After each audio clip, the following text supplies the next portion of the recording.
Le 1er juillet 2019, à 5 heures du matin, Thomas Mercier a quitté l'Hôtel-Dieu de Lyon pour la dernière fois. Ses mains tremblaient encore. Son cœur battait si fort qu'il pouvait l'entendre dans ses oreilles. Et dans sa poche, son téléphone contenait une photo. Une seule photo qu'il n'aurait jamais dû prendre. Certaines histoires ne devraient jamais être racontées. Celle-ci en fait partie. Mais vous devez savoir ce qui peut se passer quand on ignore les avertissements. Quand on reste dans un lieu où les morts refusent de partir.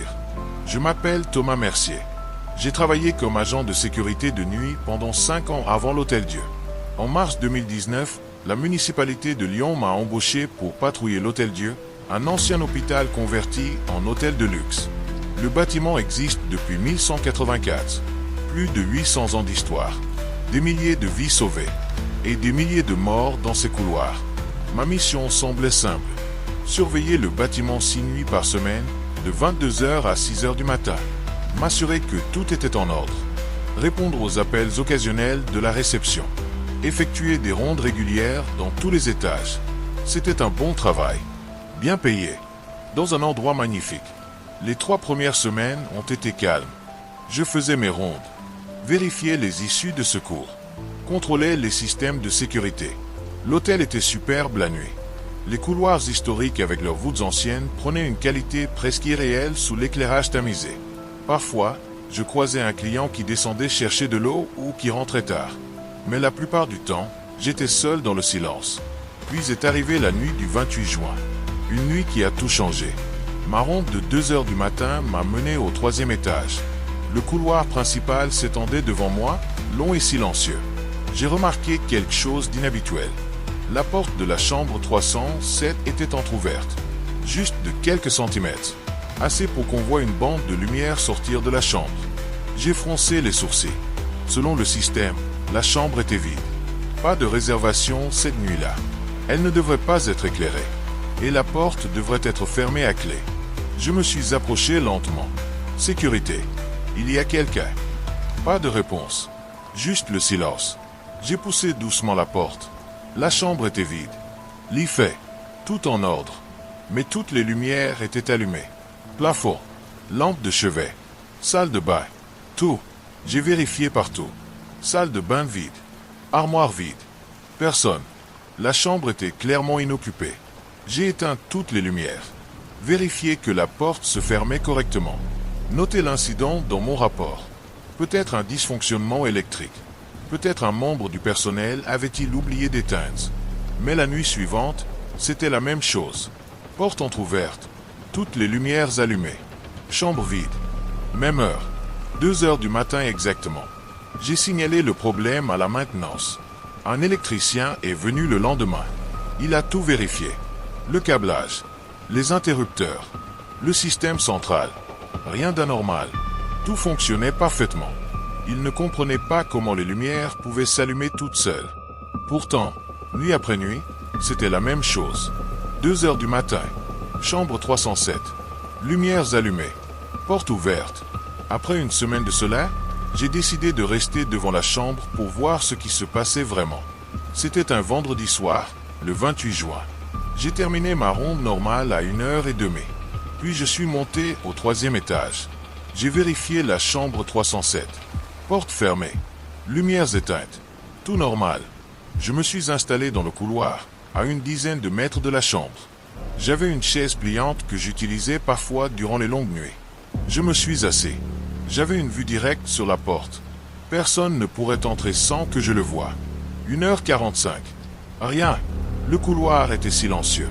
Vide. Juste moi et les ombres créées par les veilleuses de sécurité. 1h55. Toujours rien. Je commençais à penser que peut-être cette nuit serait différente. Peut-être que le problème s'était résolu tout seul. 2 heures du matin exactement. J'ai vu la lumière sous la porte. Elle s'est allumée d'un coup. Pas progressivement. D'un seul coup. Comme si quelqu'un avait actionné tous les interrupteurs simultanément. Je me suis levé. Mon cœur battait plus vite maintenant. Personne n'était entré. J'en étais absolument certain. J'avais fixé cette porte pendant 30 minutes sans cligner des yeux. J'ai marché vers la porte. J'ai posé la main sur la poignée. La porte n'était pas verrouillée. Elle s'est ouverte facilement. Toutes les lumières étaient allumées. exactement comme les nuits précédentes. Mais cette fois, il y avait quelque chose de différent. L'air était glacial, beaucoup plus froid que le reste de l'hôtel climatisé. Je pouvais voir mon souffle former de la buée devant moi. Et il y avait une odeur, subtile mais présente, quelque chose d'ancien, de médicinal, comme une vieille salle d'hôpital. L'odeur de désinfectant mélangée à autre chose. Quelque chose de désagréable que je ne pouvais pas identifier. Je suis entré lentement dans la chambre. Je ne voyais personne, mais je sentais quelque chose. Une présence, dense, lourde, oppressante, comme si l'air lui-même était plus épais dans cette pièce. J'ai fait le tour de la chambre, vérifié la salle de bain, l'armoire, sous le lit, derrière les rideaux. Rien, absolument rien. Mais la sensation ne partait pas. Je n'étais pas seul. J'en étais certain. C'est alors que j'ai entendu le bruit. Un craquement, venant de derrière moi. Je me suis retourné rapidement. L'armoire. La porte de l'armoire que j'avais fermée quelques secondes auparavant était maintenant ouverte. Grande ouverte. Je me suis approché. L'armoire était vide à l'intérieur. Juste des cintres et l'odeur de bois ancien. Mais alors que je regardais, j'ai remarqué quelque chose sur la paroi du fond. Des marques, des griffures, profondes, nombreuses, comme si quelqu'un avait gratté le bois avec des ongles. Encore et encore, avec une force désespérée. Si cette histoire vous plaît, laissez un like et abonnez-vous à la chaîne pour plus de récits comme celui-ci. Et dites-moi en commentaire quelle histoire vous voulez entendre ensuite. J'ai reculé de l'armoire. Mon instinct me criait de partir. Mais je devais comprendre. Je devais savoir ce qui se passait dans cette chambre. C'est à ce moment que la température a encore chuté. Si brutalement que j'ai senti mes poumons se contracter. Il devait faire à peine 5 degrés maintenant. Dans une chambre d'hôtel climatisée. C'était impossible. Et puis je l'ai vu. Dans le miroir de la salle de bain. Je pouvais voir le reflet de la chambre derrière moi. Et dans ce reflet, il y avait quelqu'un. Une femme. Debout près du lit. Cheveux longs et sombres. Robe d'hôpital blanche. Elle me regardait. Directement. À travers le miroir. Je me suis retourné. La chambre était vide. Personne près du lit. J'ai regardé à nouveau dans le miroir. Elle était toujours là. Dans le reflet. Mais pas dans la réalité. Mes jambes ont faibli. Ce n'était pas possible. Les gens n'existent pas uniquement dans les reflets. C'était contre toutes les lois de la physique. De la réalité. La femme dans le miroir a bougé. Lentement. Elle a levé une main. A pointé vers le mur. Vers un point précis du mur près de la fenêtre. Son visage était pâle. Émacié. Ses yeux étaient sombres. Creux. Mais il y avait quelque chose dedans. Une supplication. Un besoin désespéré. J'ai regardé le mur qu'elle pointait. De l'extérieur, rien de particulier. Juste du papier peint. Mais quelque chose me poussait à vérifier. J'ai posé ma main sur le mur. Il était froid. Plus froid que le reste de la pièce. Et sous le papier peint, je sentais quelque chose. Une irrégularité. J'ai gratté doucement le papier avec mon ongle. Il s'est détaché facilement. Trop facilement. Comme s'il avait été mis récemment. En dessous, il y avait du plâtre. Neuf, blanc, propre, mais avec quelque chose d'écrit dessus. Gravé dans le plâtre avant qu'il ne sèche. Des mots. En français. Aidez-moi. Chambre 307. 1847. Mon sang s'est glacé. 1847, il y a plus de 170 ans. Quand ce bâtiment était encore un hôpital. Quand les gens mouraient ici de maladies qu'on ne savait pas soigner. J'ai sorti mon téléphone. J'ai pris une photo du message. Du mur. Je devais avoir une preuve. Personne ne me croirait sinon. Quand j'ai baissé mon téléphone, j'ai senti quelque chose. Un souffle d'air froid sur ma nuque. Comme si quelqu'un était debout juste derrière moi. Respirant dans mon cou. Je me suis retourné d'un coup. Rien. Mais l'air était différent maintenant. Chargé. Électrique. Comme avant un orage. Et puis toutes les lumières se sont éteintes. D'un coup, la chambre plongeait dans l'obscurité totale. Les rideaux bloquaient toute lumière extérieure. Je ne voyais rien. Rien du tout. Dans le noir, j'ai entendu un son. Un gémissement. Bas, faible, douloureux. Comme quelqu'un qui souffre terriblement mais qui n'a plus la force de crier. Le son venait de partout. Des murs, du sol, du plafond. Comme si la chambre elle-même gémissait. J'ai allumé la lampe de mon téléphone. Le faisceau de lumière a balayé la chambre. Et je l'ai vu. Pas dans un reflet cette fois. Réel. Solide. La femme. Debout à côté du lit. À moins de 2 mètres de moi. Son visage était tourné vers moi. Ses yeux noirs me fixaient. Sa bouche bougeait, essayant de former des mots. Mais aucun son ne sortait.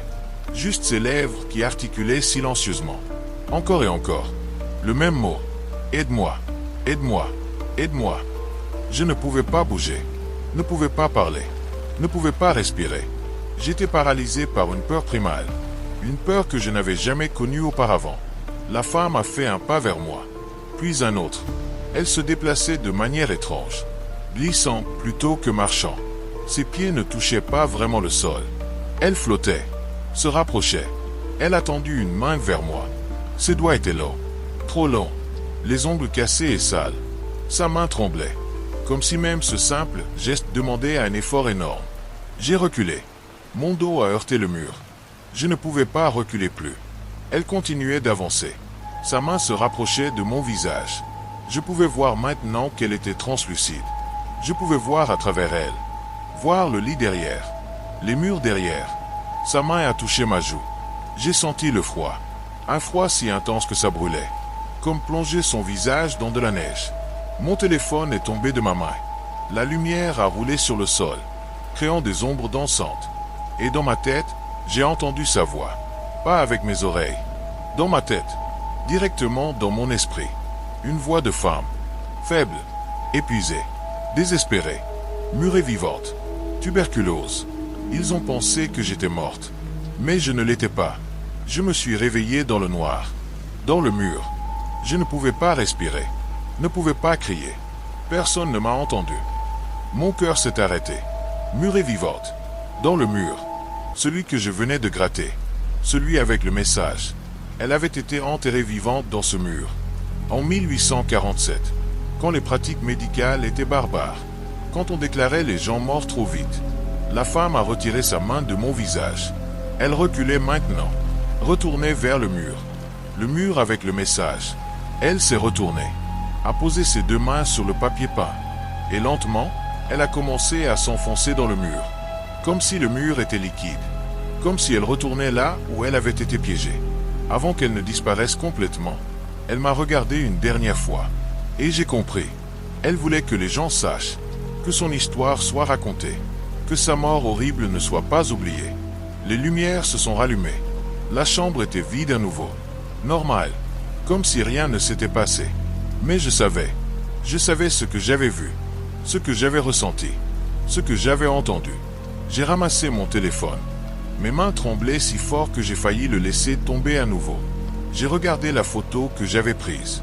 Le message dans le plâtre était là, clair, lisible. La preuve. Je suis sorti de la chambre. J'ai fermé la porte derrière moi. Et je ne suis jamais retourné au 3e étage cette nuit-là. J'ai passé les dernières heures de mon service à la réception, à essayer de me calmer, à essayer de comprendre ce qui venait de se passer. Le lendemain, j'ai démissionné. J'ai dit que j'avais trouvé un autre emploi, que c'était une opportunité que je ne pouvais pas refuser. Mon employeur a été déçu mais compréhensif. Je n'ai parlé à personne de ce qui s'est passé, pas à ma famille, pas à mes amis, qui me croiraient. Mais j'ai gardé la photo, la preuve, et j'ai fait des recherches. Dans les archives de l'hôpital, j'ai trouvé un dossier.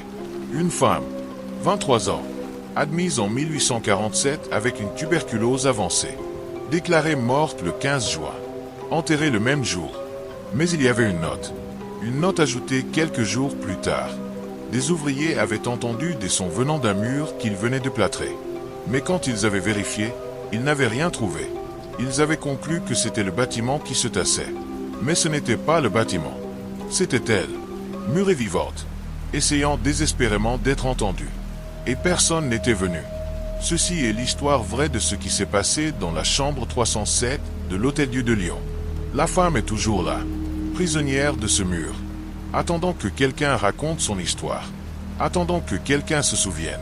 Et maintenant vous savez, maintenant vous vous souviendrez, de la femme qui a été enterrée vivante, de la femme qui hante encore cette chambre, de la femme qui ne peut pas partir. Si vous visitez l'Hôtel-Dieu de Lyon, évitez la chambre 307. Parce que certaines portes ne devraient jamais être ouvertes. Certains secrets ne devraient jamais être découverts. Et certaines âmes ne peuvent jamais être libérées.